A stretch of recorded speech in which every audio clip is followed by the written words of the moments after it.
mbokk yi asalaamaaleykum mbégteex bànneex la ñuy am àllarba bu jot di feggoog yéen fépp fu waay mën a nekk ci seen émission bi le di Selebe Yoon ci rajo télévision Walfadjri leeru jamono ñu leen di jaajëfal bu baax naan leen seen kóolute mooy suñu mbégte Selebe Yoon du ma tay da ko wax dañuy càmbar lépp loo xamante ne dafa yemoo ko actualité ñu seen xam-xam màcc jëm ci fànn bi mën cee gindi askan wi ñu mën a waxtaanoo pencoo li nga xamante ne mooy doxalinu réew mi ci ponk yooyu nag ay bés bi ci suñu plateau ngir waxtaanee ko dinañ ci ànd ak ki nga xamante ne moom moo di Balla Diop fare ci Alliance pour la République bokk ci convention des cadres républicains ak ki nga xamante ne moom moo di Gallo Tall fare ci parti démocratique sénégalais bokk itam ci comité directeur bu PDS du ma def lu dul bàyyi samay invité ñu nuyoo ba noppi ñu doog a sóobu ci li nga xamante ne moom moo di waxtaan bi Balla maa ngi lay nuyu. aw maa ngi lay nuyu di la remercier ci invitation bi di nuyu mon ami et frère Gallo di nuyu kilifa kër gi Sidi Lamine di nuyu également son excellence monsieur Macky Sall président de la République du Sénégal président de la coalition Benno Bokk Yaakaar et de mon parti l'Alliance pour la République di nuyu tous les responsables de l'APR et de la coalition Benno Bokk Yaakaar du département de Rufisque au premier chef le professeur Ismaïla Madior Fall qui fait un excellent travail depuis son arrivée dans le département.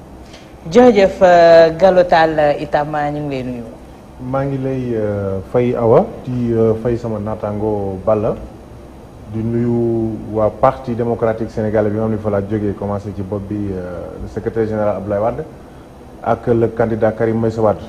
waaye tàmbale rek ci kilifa diine yi nga xam ne que ñoo yor sunu lislaamu réew damay faral di ko wax ni ko man fi ma ci bokke mooy Touba garab la waaye branche ma ci bokke mooy Darou Moussi xob ma ci bokke mooy Kër Sëñ Kosso Asulo waaye nag di jaal sénégalais ci crash bi ñu jógee fan yi nga am ci aéroport bi ñu ñàkk seen bakkan ci hélicoptère bi vraiment maa ngi leen di jaal waajuru xale yi nga xam ne que yàlla ba def ñu jël seen bakkan tey ñaan yàlla plus jamais ça. jërëjëf Gallo jërëjëf Balla du ñu def lu dul soobu ci waxtaan bi fi golo daanalee la ñuy jëlee mooy dañu nemmeeku insécurité duñ ko yemalee ne xale yi ñu ngi leen di tàmbali di faat du guleet naam daan na fi am waaye dañoo nemmeeku woon ne saa su élection jubsee lañ ko daan nemmeeku tey askanu Sénégal jukku li muy tegaat mooy la lancinante question de la sécurité publique tey ji naka la ñu war a mën a def ba wattu kaaraange gi gis nañu njiital police jug na ne dinañu dolli waat kaaraange gi est-ce que du woon xoddaliku laataa ngay lakkale Gallo. justement parce que maa ngi profité nag di vraiment di rendre hommage takk der yi commencé ko ci police wax dëgg yàlla je crois que ni seen rôle nekkul rek ci sànni lacrymogène opposition bi. seen rôle nekkul rek ci jàpp leen di leen matraquer ci biir commissariat yi mais seen rôle li ci gën a am importance mooy sécurité citoyenne te comme ni ko sunu papa laay wax Abdoulaye Diop taalibe Cheikh ni mu ko waxee démb ñu ngi ciy def seen kentalaay kàttan waaye xam nga wolof dafa ni ki lay fay moo lay liggéeyloo ki lay liggéeyloo moo war a apprécier seen liggéey wala déet dëgg la citoyen leen fi nekkal mais l'état du Sénégal moo war a jox maanaam pexe jumtukaay ak noo ko mënti tudde police pour ñu mën a dox seen liggéey waaye démb am na mbettaange trop ci xale boo xamee ne que réer na 5 jours ay waajuram di laaj ay mbokkam di wër ay dëkkandoom di seet fu mu dugg fi ñu ko mujj a gisee mooy fi nga xamee ne que yàlla def na ñu jël bakkanam police soog di wax man jàpp naa ni conférence de presse bu police bi mi ngi waroon a nekk ci bu fekkoon ni jàpp nañ ñu ko def suñ ko jàppee ba pare ñu présenté ñu leen ñu ñii kat ñooy ñi nga xam ne que jëf ju ñaaw la nekk ci réew mi jëf ju ñaaw lañ fi doon jéem jàpp nañ leen jébal nañ leen yoon waaye conférence de presse boo xamee ni que ñi tax nga war koo def jàppagoo leen def ko je crois que ni loolu retard lay xaw a niru tuuti wala boog nga jox ko une avance ki nga xam ne que moom la concerné mooy waaye def katu ñaawteef bi nga xam ne que nee nga ko maa ngi say tànk dawam day yomb waaye ñaawteef daay def katu ñaawteef bi nga xam ne que nee nga ko maa ngi lay topp làqatoom day yomb bu ñu sañoon daal police def liggéeyam ba jàpp leen ba mu leer ne loolu dootul am Sénégal ñu soog koo mën a def waaye am na fu nu réflexion bi yóbbu mooy fan mooy que ni ku ne xam ne ni régime bii fi nekk bi nga xam ne que man laa jàpp ni ñoom ñooy responsable parce que ñun dañoo jël suñu sécurité jël suñuy koom-koom jël suñu lépp jël suñu santé jox Macky Sall ñu ko tracer vision boo xam ne que soo ko dénkee ay doomu aadama ñu mën ñu cee génne comme ni mu waree jël na nit jox ko plan sécuritaire waaye politique bi ci moom la donc manque de vision bi ci moom la bi ñu soog a commencé dañu waxoon ni ñoom ci yaxanal doxalitu nguur gi ci leen jëlee lu bare sakkanal ko ba nga xam ne que poosu nguur gi dana gën a am xaalis waaye damay jël ci sakkanal boobu ñu wax ci secteur bii ñuy waxtaane tey mooy secteur sécurité ñun de bi ñu fi nekkee un commissaire de police heure boo xoolee portable am di nga ci fekk crédit seen oto yi heure boo leen fekkee essence a nga ci dañuy cuq rek dem waaye nguur gi bi mu fi ñëwee dafa ni dafay sakkanal seen i téléphone yi geste compte lañ ko def seen oto yi bala moom essence la ñuy wëri raw. d'accord dinañ ñëw ci côté gestion sécuritaire boobu mais tey Balla am na message yoo xamante ne mi ngi tàmbali di daw ci réseaux sociaux yi ñoom li ñuy laajte jamono ji nee nañu même sécurité bi nekk ca palais même sécurité bi nekk au niveau de l'Assemblée nationale même sécurité bi nekk ci structure yooyu yile ay doomu aadama fa nekk ñoom tamit askan wi ay doomu aadama la li ñu soxla itam mooy même kaaraange boobu ñu koy gis ci xamante ne moom moo ciy gox-goxaat yeeg quartier yi. waaw awa damay d'abord jaale famille Fallou Diop parce que ñoom samay dëkkandoo lañ man ci Tëngéej maa ngi dëkk Arafat ak Guy Murit bi xale bi dëkk maanaam ñaari quartier la ay quartier frontalier lañ n'est-ce pas di jaale famille am di jaale donc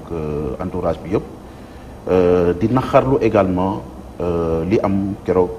à Rufisque vraiment xale boo xam 2 ans et demi à la fleur de l'âge nekk espoir pour sa famille vraiment ñu rey ko ci anam boobu loolu dañ koy ñaawlu di ko naxarlu rafetul jekkul te jaaduwul mais foog naa ni le pouvoir en place vraiment jël na toutes ses responsabilités sur 2 points au moins pour un peu wax ni en fait man comprendre ma un peu fondement wu Gallo dans la mesure où li commissaire Abdoulaye Diop démb def directeur de la sécurité publique man je crois que du médecin après la mort ndax gis nga boo nekkee ci société mu am un phénomène boo xam dafa am que ça soit loo xam dafa laaj côté sécurité côté santé éducation wala affaire demee noonu autorités yi nga xamante ni ñoom ñoo ŋànk kuréel boobu ou secteur boobu seen devoir mooy ñu jug wax ak askan wi pour rassurer pour apaiser man foog naa ni démb loolu colonel Abdoulaye Diop def te il l'a très bien fait loolu mooy première chose donc du médecin après la mort deuxième chose mooy je crois que tey ak Gallo li muy wax ni ñoom biñ fi nekkee dañ doon am ay téléphones yoo xamante ni donc dañu am crédit illimité carburant et cetera loolu démb ku déglu conférence de presse Abdoulaye Diop man je crois que Abdoulaye Diop c'est un commissaire divisionnaire au cadre de l'administration amul tey benn intérêt pour wax loo xamante ni du ko dund dans sa corporation bu ko defee sax policiers yi nga xam moom lay liggéeyal nañ ko jéppi nañ ko véritablement en fait vraiment duñu ànd ak moom mais démb ku déglu conférence de presse am dafa ne carrément que ni depuis bi fi président Macky Sall en fait il n'a pas dit depuis le président mais ñoom actuellement dañ leen capacité maanaam am nañ jumtukaay yu doy yu mat sëkk pour que véritablement affronter malfrats ak ñi nga xamante ni tey ñoom ñooy def ñaawteef yu mel noonu je crois que loolu ku ko wax mooy véritablement outil yi ne yéen capacité na leen maintenant pour revenir un peu à votre question Awa président Macky Sall dafa jël la sécurité mettre ko au cœur de sa gestion parce que booy xool aussi les 3 axes du PSE bi ñuy wax capital humain de manière un peu déclinatoire si capital humain bi dañu ne une société démocratique basée sur la paix la sécurité paix ak sécurité da ci bokk moo tax président Macky Sall bi mu ñëwee dafa ñëw renforcer la sécurité civile parce que quand on parle de sécurité civile donc c'est les pompiers et cetera loolu moo tax en 2017 il y a eu quelque chose comme 1416 sapeurs-pompiers yoo xamante ni dañ leen jël pour renforcer la sécurité civile ñu ñëw également ci sécurité de proximité dañ koy dingat parfois mais la sécurité de proximité également avec les agents de sécurité de proximité ñu am rôle d'alerte d'information ak rôle également de prévention il y a 10 000 agents yoo xamante ne ay jeunes leen ñu jël leen dugal leen dans le cadre de la sécurité n'est-ce pas boo ñëwee maintenant ci sécurité publique parce que fi ñuy wax nii la police la gendarmerie d'une manière générale ñoom ñoo yor sécurité publique président Macky Sall je crois que en 2017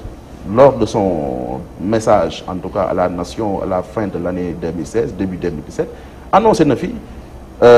bien entendu la réalisation de 10 commissariats sur toute l'étendue du territoire national 10 commissariats yoo xamante ni présentement si on les a pas livrés ñoo ngi en tout cas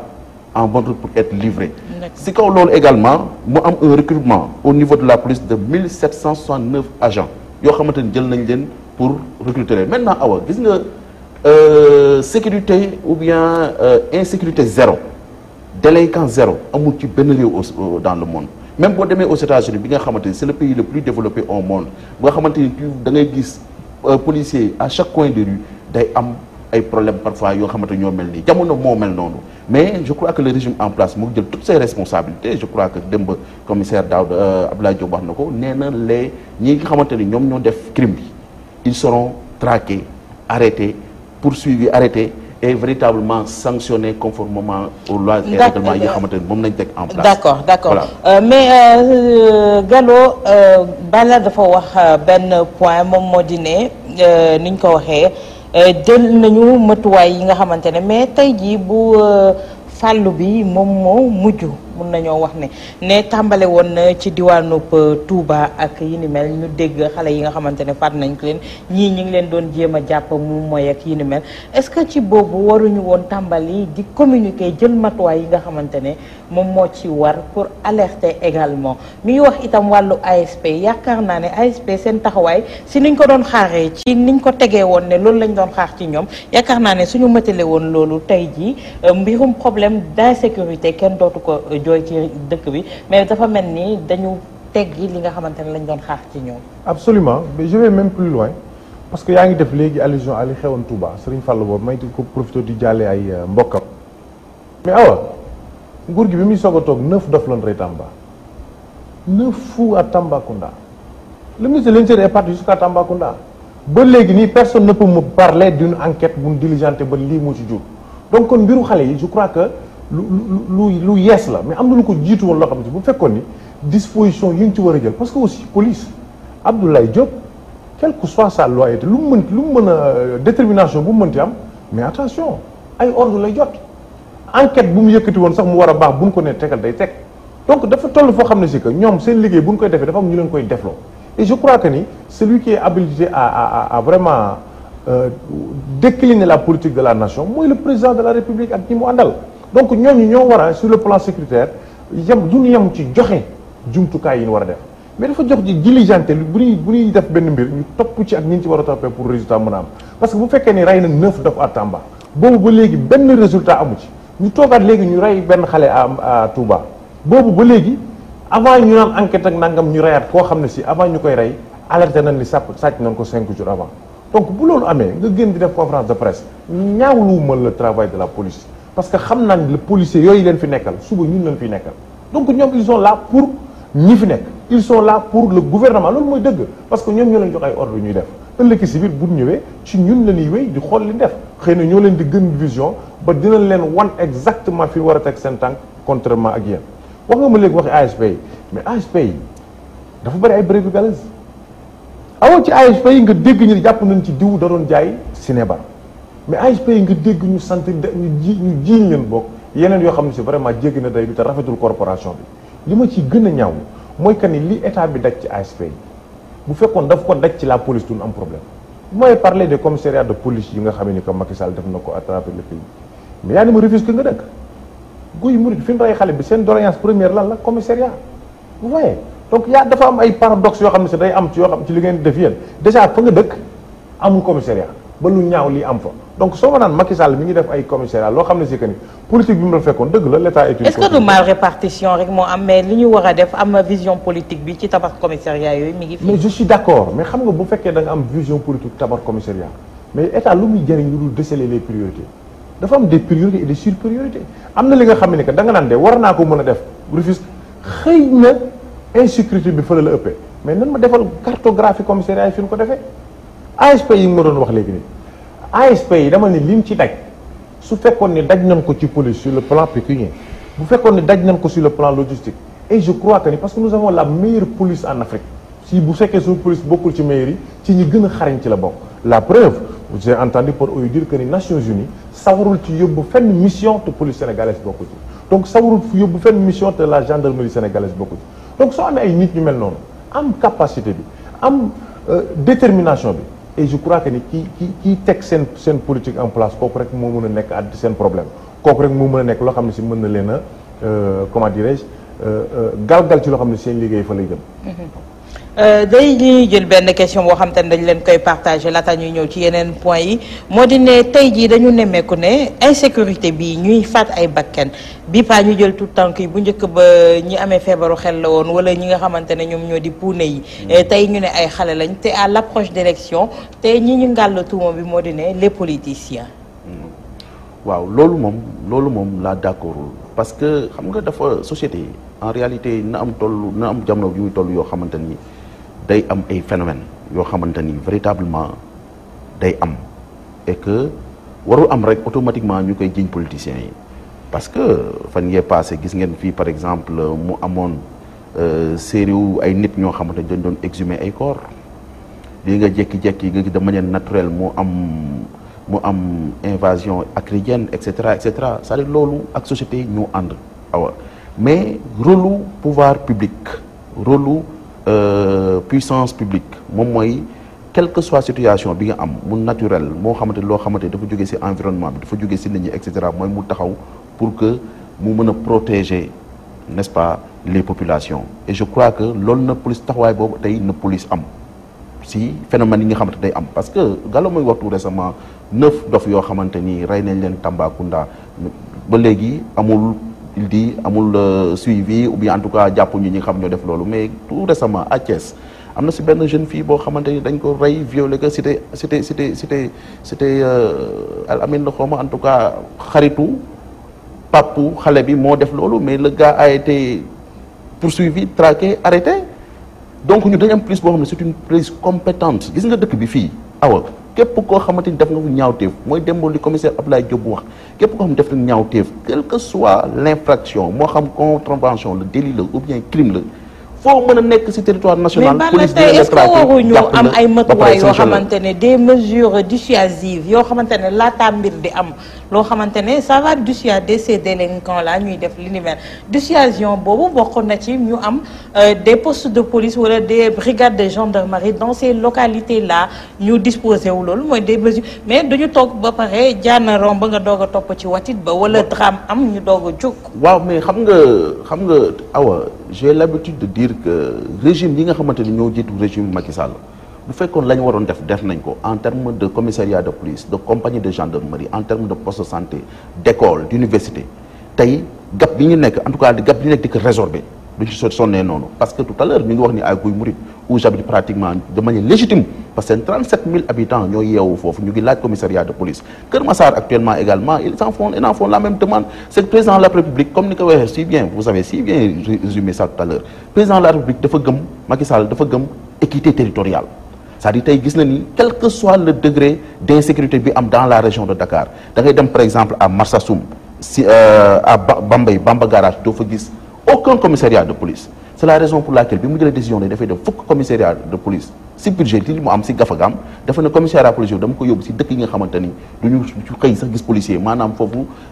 def ko di ñaawte lu leen neex nañu def parce que duñu gis police duñu gis gendarmerie maintenant am na tamit loo xamante ni ça revient aux populations ça revient également aux pères de famille moom mooy il faut également mu am non seulement contrôle citoyen au sein des quartiers mais il faut également père de famille ak mère de famille également ñu jël seen mission naturelle c'est-à-dire di toppatoo seen xale bu jógee ci loxo dafa war a duggaat ci loxo il faut ñuy suivre xale yi xool li ñuy def fi ñuy dem et cetera leen suivre comme du lait sur le feu mais mënoo jël xale jël ko jur ko rek bàyyi ko comme ça muy trimbalé wu dugg fu ko neex et cetera loolu tamit ñun am na ci part de responsabilité des parents ça ne dédouane pas l'État parce que l'État lépp li nga xamante ni moo ngi koy def en termes de prévention bi ngay wax parce que awa fii booy xool dans la région de Dakar en tout cas d'une manière générale booy xool benn carte policière booy xool pratiquement les policiers sont un peu partout sur le territoire ils sont un peu partout pratiquement fépp foo dem rek day gis takk der boo xamante ni dina la mën a dissuader ba nga xamante ni bu am nombre boobu ñu bëri woon noonu je crois que délinquants yi heure bi seen ratio en termes de délinquance bi dina dépasser largement fi mu toll actuellement. d'accord Gallo tey politiciens yi la ñu pointé du doigt ci fànn boobu maa ngi koy wax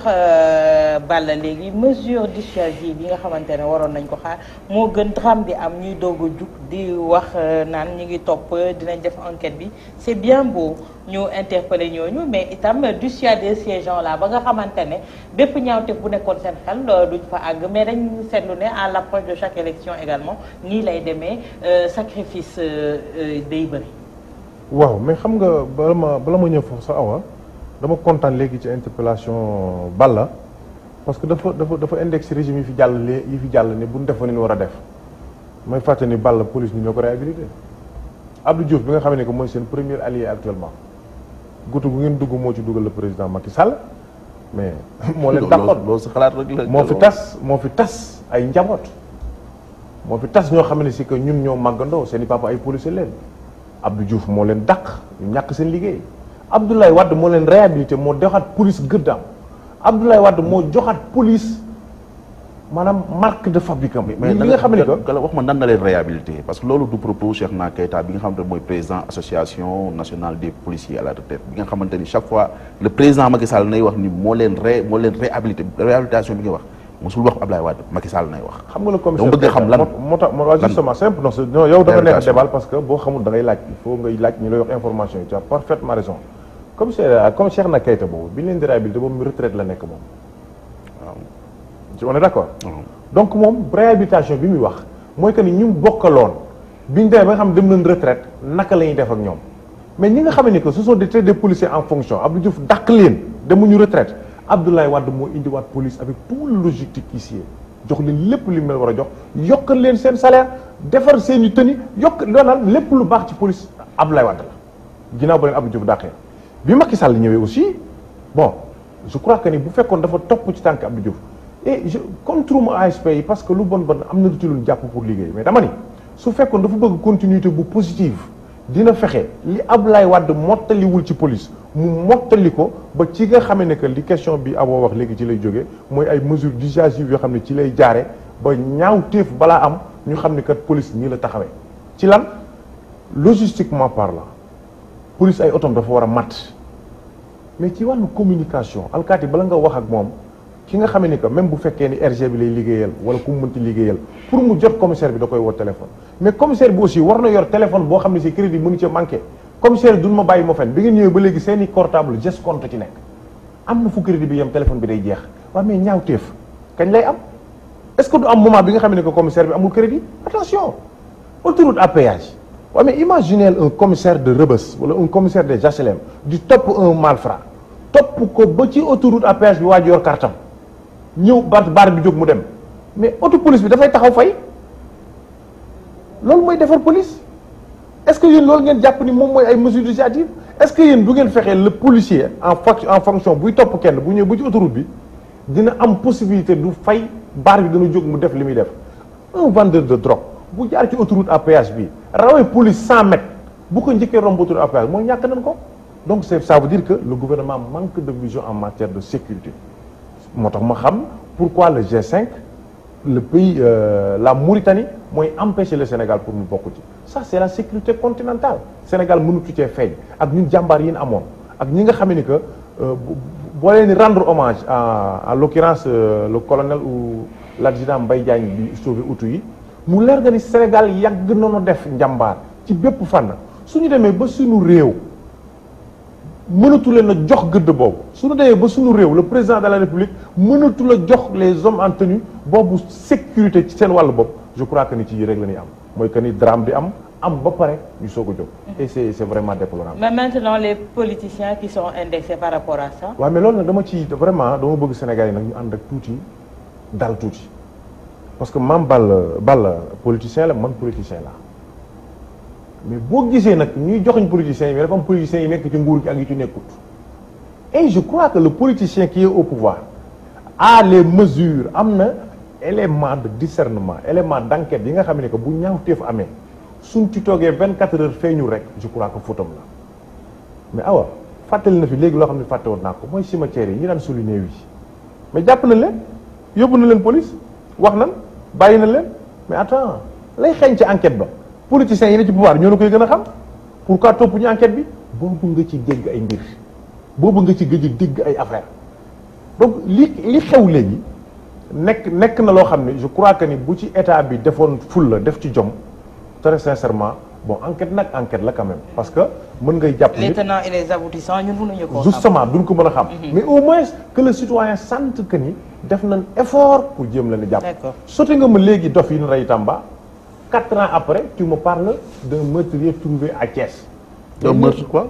meurtre bi ki ñu jàpp Thiès. xam nga j'étais interpellé par rapport au fou qu'on a tué au Tambacounda. boobu ba léegi amul résultat. après am na meurtre bu am Thiès résultat am na jàpp nañ kan la non ça c'est pas lu am importance. amul importance non c'est amul importance. je te parle de mais famille ki nga xamante ne rey non mais c'est-à-dire Diallo les exemples sont en foison benn rek laa si jël. mais je te parle de 9 personnes. tuées de seul coup quel que soit le nombre c'est-à-dire une personne bu ñu rey la dignité est égale. c'est-à-dire benn exemple laa la jox parmi plusieurs exemples. mais moi je te parle de 9 personnes nga jox ma exemple benn personne moo tax ma ni la. non benn exemple laa la jox bu fekkoon ni les meurtres à chaque instant parce que du caagi nu meurtre bu am rek mu ki ko def ñu jàpp ko léegi mais l'effort bi le citoyen yi xaar ci suñu les tenants du pouvoir effort boobu la mu gisul te c'est inexplicable te bëgg Sénégal yi bëgg na noo xam lan la conseil des ministres. je crois que instance boobu importance boobu amul ci gouvernement bi tous les ministres sont autour d'une même table avec le président de la République affaire bi mu amee ba léegi conseil des ministres kenn déggagul président yëkkati xalimam wax ci le ministre chargé de la protection de l'enfance xaw ma ndax dëgg la wala déet mais tey dégg naa ci presse bi ñu ni on l'a invité dans une radio de la place ñëwul et puis elle a interdit à ses collaborateurs de parler sur ce dossier mais kon lan moo xew bu fekkee ne un ministre bi nga xamee ni que kaaraange xale yow lañ ko dénk ñuy rey ay xale des journalistes t'interpellent pour bëgg nga wax ci sa xalaat nga bañ ba pare ni say ñooñ bu kenn di wax l'État nu ñu expliquer qu'est-ce qu'il y a derrière. ñu ñëw ci beneen point comme que ñu ngi tuddoon ne ci campagne jubsee wala su élection jubsee la yi ni mel di xew mais dañu gis ne fi mu nekk nii dañ doon tooñ tout le temps naan Sénégal dañu nekk ci perpétuelle campagne électorale mais lii firndeel na ko campagne ubbeegul mais gis nañu ne fi mu nekk nii sampub ndënd yi bëri na ñi nga xamante ne ñooy yëngu ci langue googu bëri na ku ci nekk ñu ngay joxar bi wante waaye li nga xamante ne moom mooy socle bi li war a tëye élection yooyu mu am tey jii loolu moom moo indi coow bal la waaw mais awa man foog naa ni Gallo war nga un peu xam nga def nga droit administratif et cetera mais war nga un peu xoolaat en fait règle yi nga xamante moom en droit administratif parce que man boo may wax ni tey par exemple policier bi nga xamante ne dafay dàq un malfrat ñëw si autoroute bi bu amul carte day taxaw et cetera l'État a le monopole de la contrainte organisée et de la violence légitime État pouvoir yi mu am amul personne physique bu ko am personne morale de droit privé amu ko État moo mën a exproprier État moo mën a yow tey Gallo di dàq benn délinquant nga yor sa oto bëgg a dem ñibbi mu jël oto bi dàq ko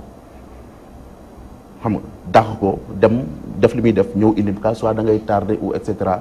yoonam nekku ci loolu État moo ko mën a def n'est-ce pas donc tey boo ñëwee taxaw ne boo bu ñëwee si autoroute à péage bi le commissaire ou bien les policiers n'ont pas de carte et cetera duñu mën a jàll loolu Gallo c'est-à-dire mais bala ñun dañuy jël autoroute à péage bi dañuy gis par exemple ambulance man ça m'a choqué premier jour bi ma ko gis ambulance ñëw ba foofu war a taxaw fay pour mën a jàll te mi ngi doon taal ay gyrophares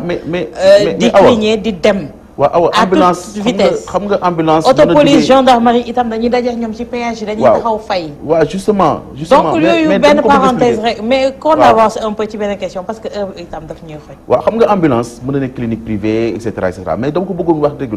les policiers dans l'exercice de leur fonction amul dara loo xamante ni mën na leen téye pour que véritablement ñu mën que à bien même bu fekkee amul crédit et cetera ils mènent ça naturellement à bien maintenant sànq li ngay wax ci indemnisation yi c'est-à-dire man dama la bëgg a wax nii c'est-à-dire bi nga xamante ni les commissaires ont été radiés les policiers ont été radiés mais Macky Sall bala loolu en 30 secondes rek pour qu'on puisse avancer c'est que daf ci def amalgame ba nga xamante ni véritablement moom pour moom si xam nga tontu woon nga ci vous avez fait mais il a vraiment mélangé les léegi pour qu'on puisse avancer il y a beaucoup de questions qui nous attendent waaw d'accord gis la nga ma doon interpeller encore ça ñu ñëw ci wàllu élection yi en tant que tel tey ñu ngi gis ne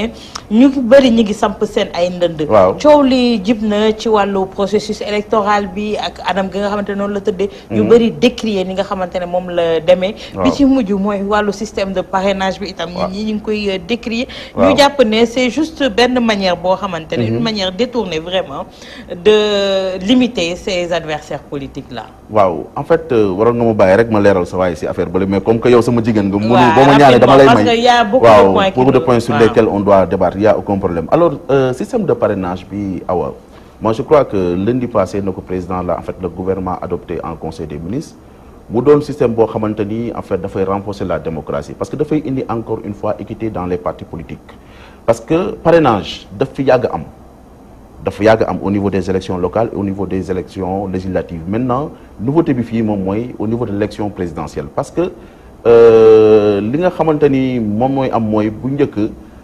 bu fekkee par exemple yow da ngay nekk personne physique dañ lay laaj parrainage nga def uti ay signature et cetera mais am na ñoo xamante ni parfois du ñu mën a matal signature yooyu dañuy ñëw dem indi récépissé dem uti récépissé parti politique pour mën a contourner la loi le mot de président de la République pour un peu verrouiller mu ne léegi que ce soit les personnes physiques ak les partis politiques ñoom ñëpp dañ leen di mën a parrainer pour ñoo mën a participer à l'élection présidentielle mbir bi ci am mooy vraiment man awa je crois que élection présidentielle tamit du loo xamante ni élection bu am solo la koo xamante ni dañ ne par exemple le système de parrainage comme niñ ko tegee actuellement si le fichier compte par exemple 6,5 millions inscrits pour nga mën a il faut nga am parrainage boo xamante dafa nekk 1/100 du fichier je crois que 1/100 du fichier c'est 65 000 signatures 65 000 en tout cas parrains mais koo xamante ni awa à l'ordre de nga am au minimum 2000 parrains par région sur les 7 régions yoo xam ne au minimum di si am 2000 mais ku mënul am 65 000 signature yooyu ou 65 000 yooyu nga xam moom nañu laaj franchement pour man mérité woo nekk candidat à l'élection présidentielle. mais par exemple tey xam nga lan mooy déranger benn parti bu mel ni PDS. benn parti bu mel ni Rewmi. waaw ñooñu taxaw tey jii nga leen di laaj parrainage. waaw ñoo xamante ne c'est des partis yoo xamante ne dem nañu élection demati élection. waaw du seen première présidentielle wala dara. ñooñu tey ji soo tollee di leen laaj parrainage également. waaw mais awa en fait à quoi bon. waaw awa c'est-à-dire président Macky Sall jublu si pour bloquer. Parti démocratique sénégalais Rewmi ou un autre parti xam nga lu mu si jublu pour ñi nga xam dañu am ay candidats yi nga xam ay candidats fantaisistes lañ gis nañu élection législative yi ni mu demee 47 listes ça nous a coûté en termes d'impression de bulletin plus de 5,250 millions c'est-à-dire candidature fantaisiste yi na président de la République wax ni ak parti yi nga xamante ne dañ jàppoon ne président moom moo leen financé ces mouvements là. waaw bon yooyu ay non yooyu ay wax la woon nii rek mais ñun gisuñu benn parti boo xamante ne président amul intérêt pour financer parti politique pour élection am na suñu ci génn de ne Macky Sall moo leen jox xaalis. non loolu moom non d'accord non man gisuma kenn koo xamante ne def na déclaration boobu wala koo xamante ne président de la République amul intérêt pour financer parti politique pour mu jàppale élection la président de la République il compte sur lui-même il compte sur la coalition Benno Bokk Yaakaar sur l'APR mais dama bëgg tout simplement par rapport au parrainage wax ni en fait c'est juste pour éviter les candidatures fantaisistes te dafa doon loo xamante ni approfondiement de la démocratie la maintenant ñoom xam nga bu nekkee dans un état bu nekkee dans un état yaa ngi ne approfondissement wala régressement de la démocratie non approfondissement c'est un approfondissement de la démocratie maintenant dañu nekk ci dialogue ñoom ñu ñëw initier une proposition ñun ñu indi suñu proposition xam nga dans un état le président de la République on dit que c'est le chef de l'État c'est le président de la République chef suprême des armées gardien de la constitution mais c'est également l'arbitre de la nation je souligne l'arbitre de la nation dem nañ tegal ko mu arbitrer ne man lii ko parce que c'est lui qui définit la politique de la nation en termes économiques en termes électoraux conformément à l'article 42 de la constitution. arbitre est jugé parti. non arbitrer c'est-à-dire fi mu nekk nii adopté na ko maintenant ça veut pas dire que ce sera fait parce qu'il faut que moom une révision de la constitution avec 3/5 des membres composant l'Assemblée nationale et une révision du code électoral loolu nag président jël na texte bi war ko yóbbu Assemblée nationale bu ko Assemblée nationale adopté mais mu doon une loi bu fekkee suñu gars yi nag mënuñu am 65 000 signatures pour élection présidentielle ñu xam ne véritablement mérité wuñu pour ñu am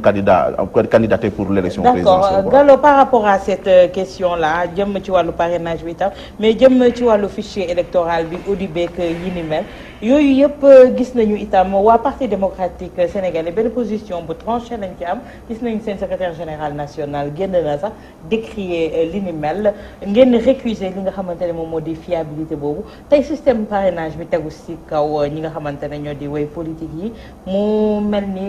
tey jii c'est pas encore clair ci bopp nit ñi ci élection yi nga xamante ne ci la ñuy jëm tey jii. non du clair parce que sama naataango sax question bi clairul ci bopp bi. dafa leer nañ. parce que li tax clairul mooy dafa leer nañ Gallo. je crois que ni une minute yi mu ci intervenir rek corriger nga ko ci sax.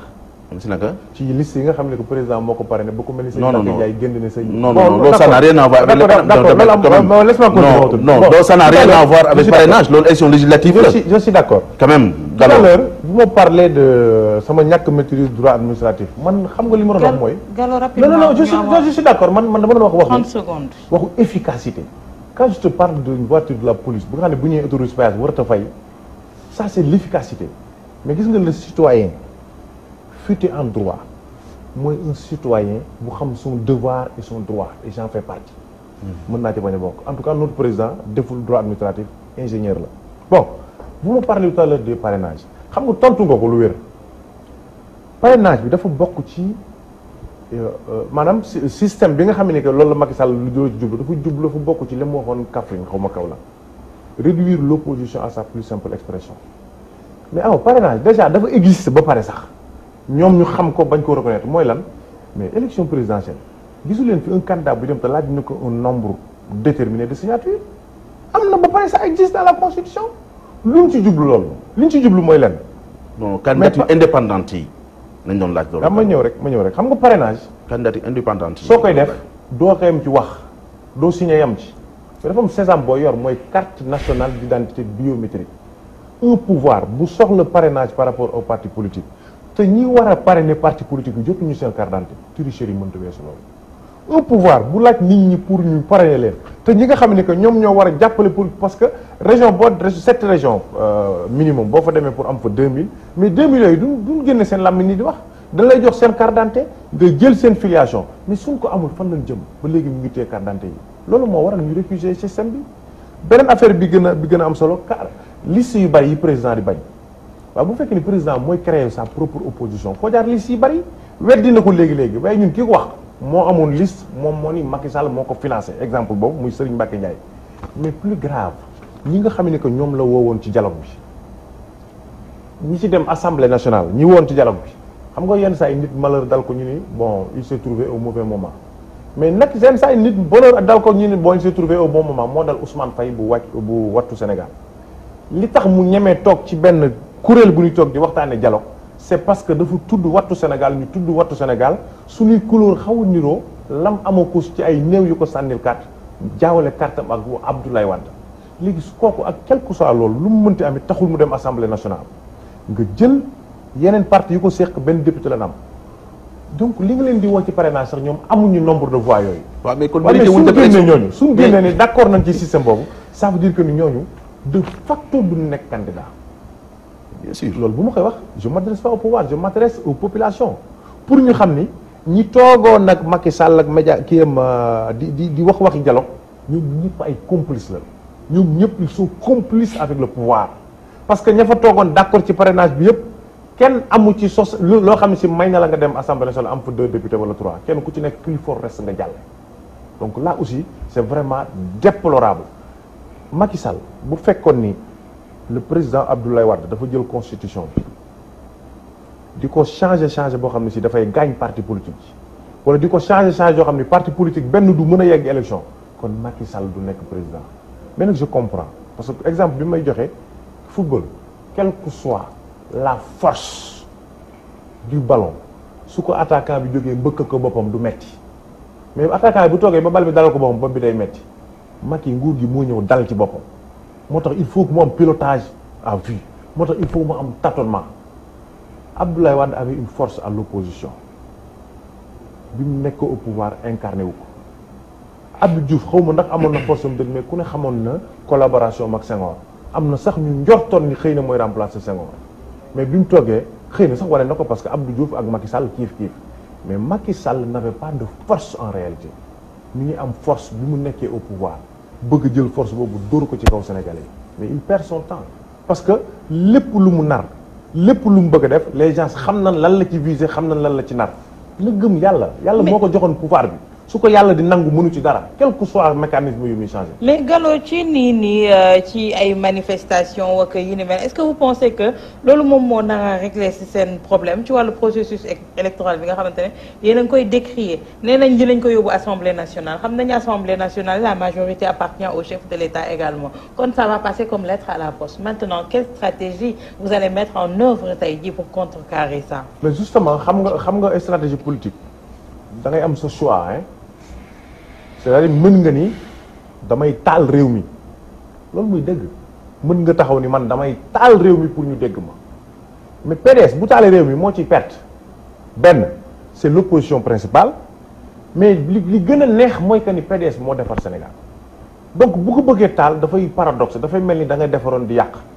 beneen choix bi mooy on a choisi de lutter démocratiquement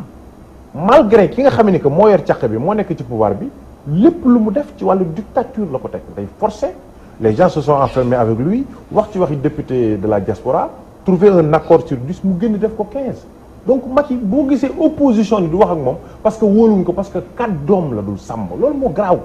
donc un pouvoir ba nga xam ni que bu la woowee ci lenn boo génne du ko respecté te da koy def ak doole opposition moo yey bañ koo faale ci dara bañ a bokk ci dara moo tax initiative pour les élections démocratiques initié na benn meeting le jeudi muy profité ci sa antenne bi di ci invité toute la population. d'accord dinañ ñëwaat ci point boobu Gallo nous aussi on veut des sous tey Balla. ci anam gi nga xamante ne noonu la tëddee. ñu ci bëri tey ji comme niñ koy waxee ñu ngi wax ne am na loo xamante ne c'est faussé depuis le début parce que bu fekkee ne Gallo bi ñu koy wax léegi da ngay wax wàllu parrainage te nit ñi soo leen di identifier itam si seen carte nationale lañu leen war a identifier mais carte yooyu tey nekkul à disposition également muy benn manquement boo xamante ne itam ça profite à qui. waaw même balaa may ñëw tontu si question boobu Awa parfois en fait man su may toog ak mes amis du PDS j'ai comme l'impression que ñoom de 2000 à 2012 ñoom ñoo fi nekkuñ fi woon c'est-à-dire tey Gallo bu yowee wax ni Macky Sall le président Abdoulaye Wade bu doon réviser comme ça la constitution 2012 à nos jours vous étiez ensemble. waaw non gis nga loolu le président Macky Sall il le dit urbi et orbi que il est comptable de tout ce qui s'est fait maintenant ce n'est pas le président de la République c'était le premier ministre ou bien avant peut-être ministre etc. je vous rappelle que c'est le président de la République qui définit la politique de la nation. Il en faisait partie et il dit qu'il est comptable de cela. Maintenant dama ne gis nga tey parti démocratique sénégalais mënuñu joxe exemple en termes de démocratie en termes de bonne gouvernance yéen a fi def fukk ak benn révision fukk ak benn 16 révisions déconsolidantes de la constitution ba nga xamante ni révision bi nga xamante ni moom na askan bi toog ne bii nag moom du jàll moo indi le 23 juin c'était pas le ticket présidentiel comme les gens ont l'habitude de dire c'est-à-dire tey na da ko ne président vice-président mais xam nga lu mu bëggoon de sorte que parce que boobu xam na ni il était faible qu'il pouvait pas passer de sorte que le président de la République ñu mën ko fal à la majorité relative c'est-à-dire koo xamante ne par exemple am nga plus de 25% rek nga mën a jàll parce que boobu xam na ni véritablement fi mu nekk ni il est honni par les populations mu réviser constitution bi bëgg réviser constitution bi pour que véritablement bu nga xamante ni 25% dépassé bu nga jàll bu loolu jàlloon président Macky Sall avait eu 26%, moom il avait eu 35%, donc moo doon nekk président de la République et un président qui serait pas légitime. Gallo, je vous rappelle que yéen fi indoon poste vice-président de la République, c'était une révision de la Constitution pour indi dévolution monarchique du pouvoir. Je vous rappelle que yéen fi dindi le quart bloquant. Je vous rappelle non booy wax dama lay déglu même rek ma ñëw non question yi Awa Diop mooy poser question yi c'est elle qui anime l'émission. Je vous rappelle encore une fois que yéen fi indi loi Ezzan yéen fi indi loi Sada Diagne yéen fi annualisation du mandat du président de l'Assemblée nationale pour des questions politiciennes fukk ak juróom benn révision déconsidérante de la Constitution. mais tey Balla pour tous ces points mënoo leen nekk tey maître. Balla excuse-moi mais tey pour tous ces points là pour tous ces manquements tey jii moom moo tax askan wi joxuñu leen mandat bi jox leen ko yéen ndax vous aviez prôné le changement est-ce que vous n'êtes pas en train de répéter ces mêmes erreurs-là qui avaient conduit le PDS à sa perte. Awa Diop yow xam naa ni vous êtes très averti yaa ngi suivre actualité président Macky Sall de 2012 à 2018. wax ma benn révision déconsidérante de la constitution bu mu def amul bien au contraire ay révision consolidante de la constitution moom mooy indi les 15 points yu indi ci référendum élargissement des pouvoirs du conseil constitutionnel en fait du pouvoir du conseil constitutionnel bi nga xam ne day xam les procédures day déjà compétent pour les exceptions. D'accord, maintenant revenons à nos cartes d'identité. les membres du conseil constitutionnel qui passent de 5 à 7. Rationalisation des partis politiques, etc. Les nouveaux droits, que ce soit droit à l'environnement, au foncier, etc. Donc ñun yooyu nañu indi ñun dañu xool ni askan bi lii nañu bëggee ñu leen siy jàppale di réviser constitution bi également pour que mu bañ a am loo xamante day fay gaañ parce que le parrainage tey bi nga xamante ni te moom bi wax ne c'est lui qui maîtrise pas parce que le parrainage encore une fois mon ami Gallo c'est-à-dire da doon concerner tout simplement les candidatures individuelles c'est-à-dire avec le nouveau texte qu'est-ce qu'on dit dañ ne ki nga xamante ni tey man Balla Diop dama bëgg a nekk candidat ñu ne ma léegi bu njëkk da moo disait que mën naa dem il faut ma jaar par système de parrainage léegi man Balla Diop bu ma xoolee loi bi dama naa pour continuer ko damay dem ab récépissé bi Awa Diop am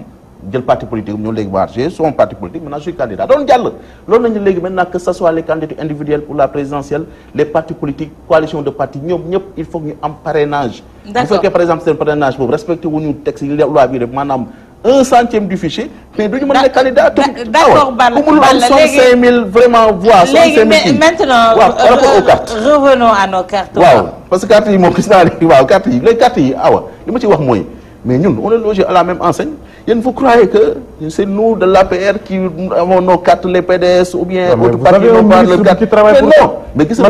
le ministre Aly Ngouille Ndiaye le ministre de l'Intérieur qui ne fait que ça mais le ministre Aly Ngouille Ndiaye c'est quelqu'un que je félicite et c'est quelqu'un que j'encourage gis nga man je le dis très souvent ce qu'il a dit l'autre jour ses propos ont été galvaudés dénaturés c'est-à-dire nit ñi dégluwuñu sax l'intégralité du discours sonore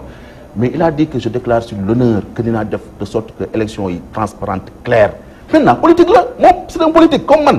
actuellement li nga xam ne maa ngi koy def dans mon département dans ma ville avec le professeur Ismaïla Madior Fall di liggéey mooy ñu day d'accord man je vais pas am seen carte le jour si ñu dem voter mais loolu bu ko Aly Ngouille Ndiaye waxul woon ñu ne ko mais Aly Ngouille Ndiaye may ñu place ñu xool keneen koo xamante dañuy politique ñu teg ko fa li mu def c'est très normal maintenant pour les cartes Awa Diop il a dit que fi mu nekk nii le processus est en bonne voie on est en train de confectionner les cartes et de les distribuer il y a une révision exceptionnelle des listes ñoo koy def ñun en tout cas pour ce qui nous concerne ñu ngi liggéey dans le département. On attend la date qu'il a déclarée. ñoom nag ils le font pas peut-être plutôt ay manifestations être sur les plateaux de télé loolu mooy indi président loolu mooy fal président Macky Sall da leen war yoon bi te ñoom ñu bañ a yoon. d'accord ci wàllu candidature yooyu rapidement pour qu'on puisse avancer tey jii y a le cas je vais dire même le cas Karim Wade moom de Doha la toog xam le ne Macky Sall na bàyyi ni mu nekkee. te nangu candidature mu mel ni candidature am tey jii ça repose si ki nga xamante ne moom moo di Macky Sall tey jii vous l'avez choisi comme candidat mais pour candidature am avérée tey jii Macky Sall moo ci des ci suñu déggee bataaxal bi nga xamante ne jébbal na ko ñi nga xamante ne ñoo di ay jege ñaale. jërëjëf Awa mais il faut nag ma am loo xam ne dama koy leeral jàll na xam naa bëgguñu dellu ci waat ci mais moom na mi lay xamal ni gis nga depuis 93 waaw code électoral bi kenn musu koo laal te waxtaane wuñ ko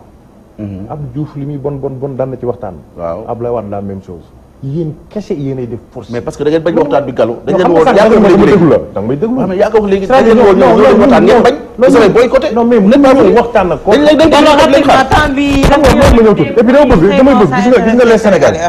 il faut ngeen moytu erreur bi ngeen defoon complot bi ngeen defoon basé sur des mensonges ba jaxase Abdoulaye Wade ak Sénégalais yi. tout à l'heure boo gisee ma lay poser question bi laay c'était pas pour Dagala c'était pour Sénégalais yi xam. parce que tu as parlé du vice-président ba pare ni d'évolution monarchique. waaw mais vice-président bi jàngoo ko yow tu maîtrises rien ci loolu. parce que war nga xam ne loolu mooy sa xalaat ñëwal. parce que war nga xam ne. waaw lien de consanguinité bi am ci Ablaye Wade. ak Karim Wade. waaw mënut a tax Ablaye nekk vice-président Karim Wade nekk vice-président Ablaye Wade mais xam nga ko intellectuellement. pourquoi non mais parce que dévolution monarchique. dafay sukkandiku ni Abdoulaye Wade peut faire de Karim Wade un vice-président. non mais dévolution monarchique c'est-à-dire teg poste vice-président pour que après président bu faloo day démissionner wala et cetera après le vice-président bu fekkee assurer même intérim wala et cetera pour gérer. mais bu fekkee ne vice-président bi moom mënul nekk de même son que lui. mënul nekk bu nekk rien est-ce que bu dit. non mënul nekk de même sens c'est-à-dire. écoutez non maa yor parole bi déglu. doomam mënul nekk vice-président. et puis vous le saviez. non mais lan moo doon tere doomam moom c'était li ñu doon def lan moo doon tere doomam mu nekk vice-président. moo tax vous maîtrisez rien. non mais dama ci chapitre boobu nga xool est-ce que la loi permet à un président et un vice-président comme son fils que son fils soit son vice-président. tu sais très bien que existé wul ci loi bi. donc xamoon ngeen ni yéen Karim Wade mënu war a nekk vice-président Macky Abdoulaye Wade mais li ngeen ci jubloon mooy jaxase et puis gis nga bu ngeen réeree benn yoon seen yat ngeen yor du nga xam fa ngeen jaar jaxase boobu nga nekkoon ba maîtriser ko actuellement candidature Karim Wade mais dama nekk à l'aise pour wax ci parce que damay wax ni Karim yàlla nañu ko yàlla fayal quoi ci beaucoup de choses parce que ñun mënu nañu am gàcce ñun ñu doon xeex ak moom ñu doon xeex pour moom gàcce bi mu mënoon am mooy bi l'État di préparer son complot depuis la France la ñëpp dégg na fii ne état bi mi ngi préparer benn mandat d'arrêt international Karim ci ngorom ñëw wàcc fii Léopold Sédar Senghor ni leen maa ngi nii et bien avant ça ne nit ñi demal ci internet bi ñu xool Karim Wade ministère bu mu mus a yor bi mu koy joxee nee na lii laa ko fekk fii laa ko bàyyi mais damay ñaan ñu auditer li ma liggéey ndax sax ci ma remplacer mën a dem liggéey kon kooku amuloon lu muy làq mandat d'arrêt international bi ñu ko lancé mais dafa ñëwal boppam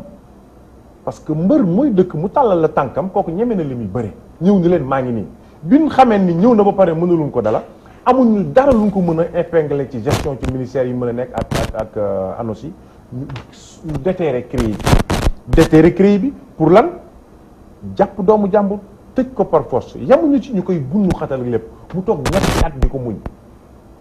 fépp fu nu dem ci juridiction internationale yi ñu ni Macky Sall bàyyil doomu jàmbur yaa ngi ci erreur jàpp nga ko arbitrairement. mais tey concrètement. waaw concrètement li may wax mooy fi nga xamee ni que France bi fa nguur Macky Sall demee jébbal leen arrêté bu CREI bi am lu mu fa sàkku mais tribunal première instance dañuy état du Sénégal lii ngeen sàkku de mënta nekk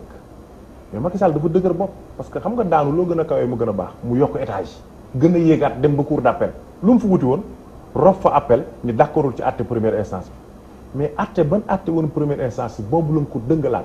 te boobu dafa am benn jàngat bu ci sénégalais am ñëpp xam ko ñi xam droit am ko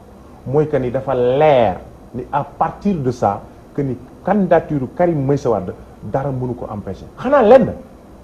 ku ko bëgg a xañ par force mais Karim dafa am ay mbokk am ay souteneurs te je donne rendez-vous à tous les karimistes ak mouvement de soutien yeeg ak suñu parti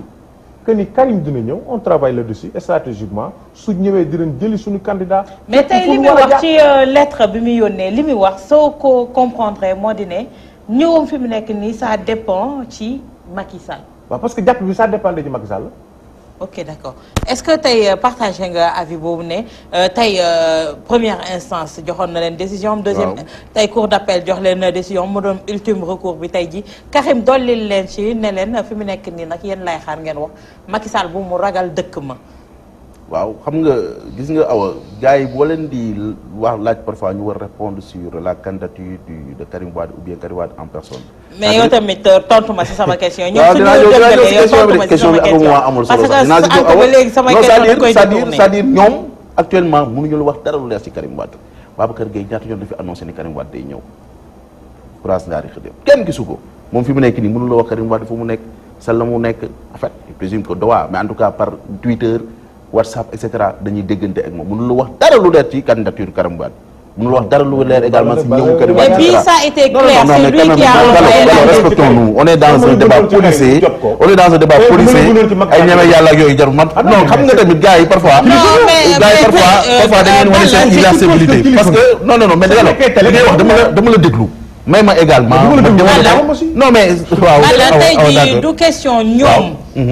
man si li nga xamante ne laay sukkandiku ma ci ñoom li ñuy wax mais si li nga xamante ne laay sukkandiku tey mooy missive bi nga xamante ne tey Karim Wade moom moo ko yónni waaw ci li muy wax ci loolu laa sukkandiku pour te poser la question mais awa Karim a parfaitement raison Karim li mu wax Karim Wade rek moo xam moo tax gis nga Karim Wade xoolal ñii fa la nekk si bopp bi nekkul si boppu ñii xam na li muy wax da nga ne moom dafa ne Karim joxe woon na fi rendez-vous le 14 mars boobu le 14 mars bi moo doon décision cour d'appel bi. et ça a été avéré. waaw cour d'appel pare naa si dellu ci tout à l'heure parce que pour cour d'appel bi pare également Gallo n'a pas encore compris grand chose te naa si dellu ci leeralal ko mais dama bëgg wax ni c'est-à-dire Karim Wade xam na baax li muy wax parce que Karim Wade a été condamné par la CREI ñoom ñu épuiser toutes les voies de recours appel cassation et cetera. Cour suprême. Mais pourquoi il dit maintenant que sa venue dépend de Macky Sall? Mais voilà lay wax ci parce que tout simplement tey mënoon na wax ne ça dépend de la justice de mon pays wala dara. mais ça dépend de Macky Sall. xamul tax parce que Karim Wade a été condamné mooy li même rek ma développé la. toutes les voies de raison ont été épuisées. Karim Wade actuellement a été gracié bu dem à Doha d'après ce qu'ils disent mu ngi à Doha mais pour mu nekk candidat à la présidentielle mais il faut mu am amnistie. amnistie boobu il faut moom projet de loi ou bien proposition de loi ba pare ñu mën ko voter à l'Assemblée nationale Macky Sall moo ko mënoon par exemple président de la République peut-être moo ko mën a jàppale si loi si amnistie boobu c'est-à-dire s'il vient même au Sénégal il peut pas être candidat parce que la grâce n'efface pas les infractions yi nga xamante ñoom ñoo figurer sur son casier judiciaire maintenant li nga xamante ne moom moo tax li ñuy wax moom xam na bu baax Karim lii la ñoo xamul véritablement nag ci c'est droit civique mais awa pour les droits civiques dama lay waxuma la sax pénal mais dama lay référer tout simplement au code électoral en son article 31 qui dit que les individus condamnés pour crime, ceux condamnés à une peine d'emprisonnement sans sursis ou une peine d'emprisonnement avec sursis d'une durée supérieure à 1 mois, assortie non d'une amende pour l'un des délits suivant vol, escroquerie, etc. Mais non, j'y vais.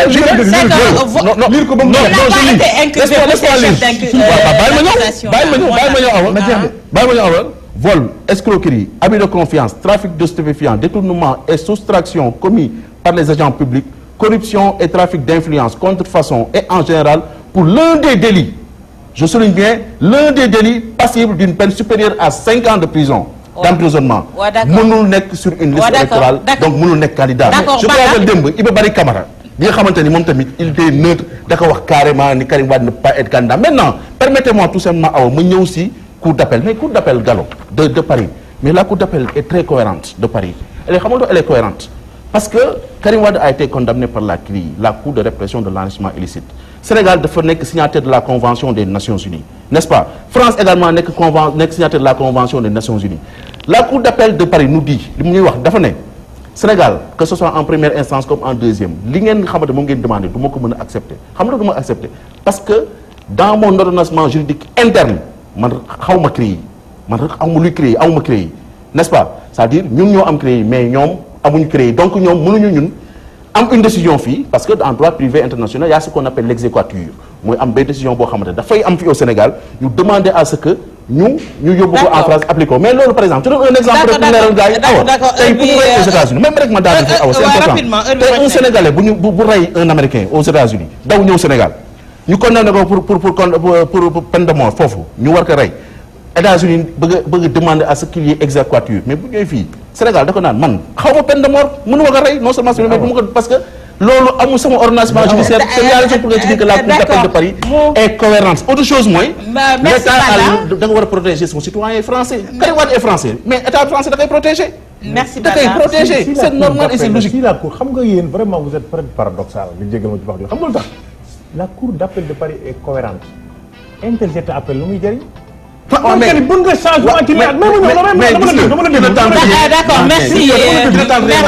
merci Balla.